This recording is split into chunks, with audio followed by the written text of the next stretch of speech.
So Jesus rebuked the demon, and it came out of him, and the boy was healed instantly.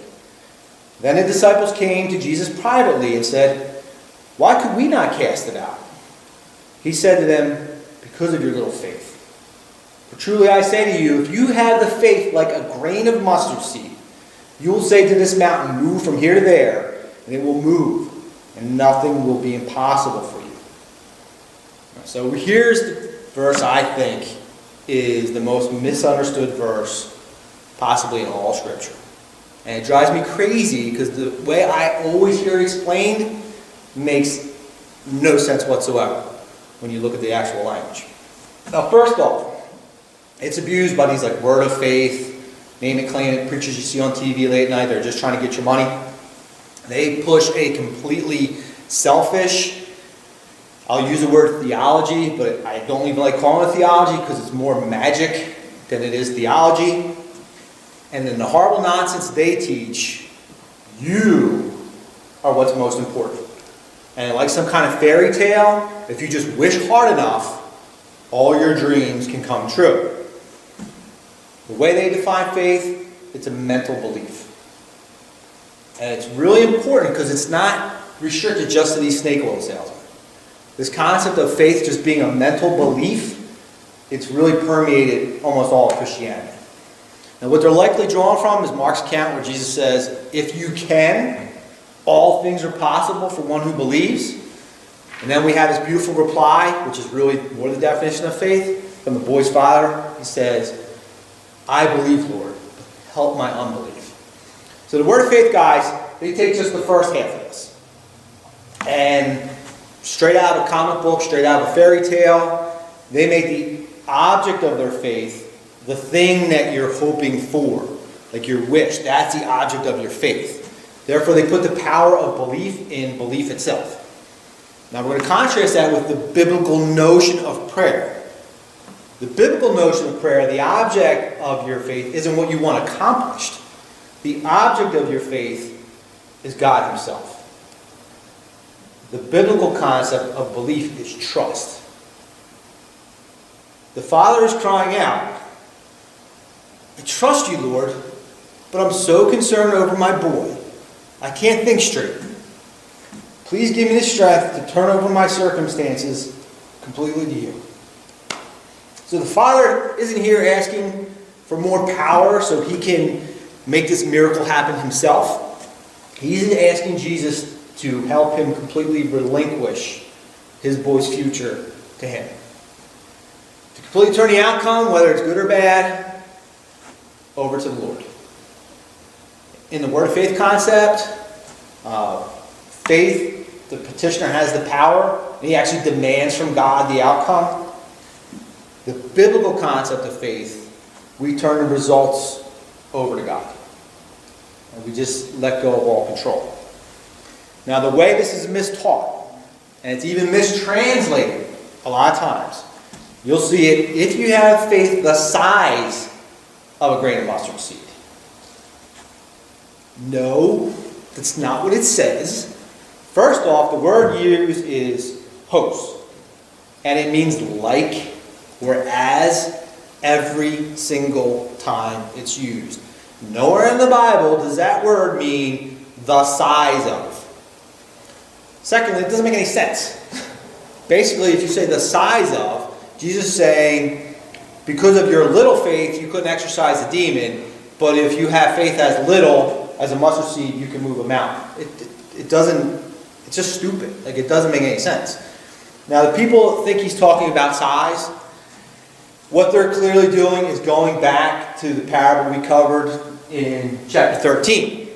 It says, "The kingdom of heaven is like a mustard seed that a man planted in his field, and although it is the smallest of all seeds, yet it grows into the largest of garden plants and becomes a tree. So the birds of the air come and nest in its branches." So the lesson in Matthew 17 is not that your faith has to be tiny. It's that it has to be unwavering in perfect obedience. Now, we live in a culture where magical thinking is not just restricted to goofy Christians. It's actually completely moved over into the secular world. probably even bigger in the secular world. In our culture today, if a little boy believes he's a little girl, ta-da, poof, now you're a little girl. Just because you believe you're a little girl. In fact, we even add some magic potions to make the spell complete. We call it hormone replacement therapy, which permanently disable and sterilize the child. And then we sacrifice them to Moloch. But there you go. That's magical thinking at its pinnacle. It is the complete consummation of this theology of whatever you believe can come true. Now let's take the mustard seed. We'll contrast that. See what Jesus is really saying. Do you think there's any mustard seed out there who says, you know, I really believe I'm a pear? Or better yet, maybe an orange. I know I'm a fruit. No. Every mustard seed has been given a command of God to become exactly what He planned for it to be. God wrote out the plan for the mustard seed before the beginning of time. And intricate detail. In fact, science has now uncovered that written plan for the mustard seed. It's called DNA. We now know that DNA is a complex language code, probably written in a heavenly language. And it is doing exactly what I just claimed. The DNA is telling that mustard seed in secret code, although you are the smallest of all seeds, you will grow into the largest of garden plants and become a tree, so that the birds of the air can come and nest in your branches. The mustard seed doesn't object. The mustard seed doesn't protest. The mustard seed doesn't negotiate. It certainly doesn't tell God that it has better plans for its life. It perfectly obeys, and therefore becomes something far greater than anyone could possibly imagine just looking at it from the outside. This tiny, insignificant, almost invisible seed obeys God, dies to itself in the ground, and is metamorphosized into a mighty tree that the birds in the air can rest in. So this is what Jesus is saying. He's saying to the disciples, stop thinking you know better. That you have better plans for your life than the one who designed you from every cell, every molecule, and every atom that makes up your physical frame, and who arranged every second of every day that created your persona and who you are. You do not know better. Have the faith of a mustard seed. Trust God completely with His plan for you, and you won't just languish in the ground. But when you die, you'll burst forth into a mighty tree that bears fruit and multiplies. See, the problem with the disciples wasn't that they didn't believe. They obviously believed they could do it, because that's why they asked, hey, what happened? How come we weren't able? They thought they could do it. The problem is that they thought they could do it. They weren't relying on the Lord. Just a week earlier, He supplied them with the keys to the kingdom of heaven. And obviously, one of the biggest keys is prayer. Yet in the Luke account we read, and when He had entered the house, His disciples asked Him privately, why could we not cast it out? And He said to them, this kind cannot be driven out by anything but prayer. And some translations also add, and fasting.